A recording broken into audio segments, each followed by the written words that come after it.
पहलगाम दहशतवादी हल्ल्याच्या निषेधार्थ काश्मीर बंदची हाक देण्यात आली आहे। काश्मीर बंदला नागरिकांकडून उत्स्फूर्त असा प्रतिसाद मिळतोय। अनंतनाग शहरात बंदला उत्स्फूर्त प्रतिसाद मिळालेला आहे। अनंतनागमध्ये सध्या संचारबंदीसारखी परिस्थिती निर्माण झाली आहे।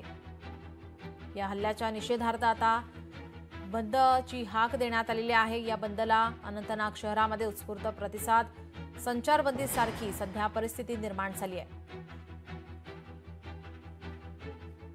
पहलगाममधील हल्ल्याचा देशभरामध्ये निषेध केला जातोय। जम्मू काश्मीरच्या स्थानिकांकडून कॅन्डल मार्च काढण्यात आलाय।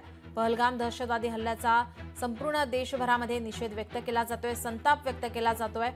या ठिकाणी जम्मू काश्मीरच्या स्थानिकांनी कॅन्डल मार्च काढला आहे।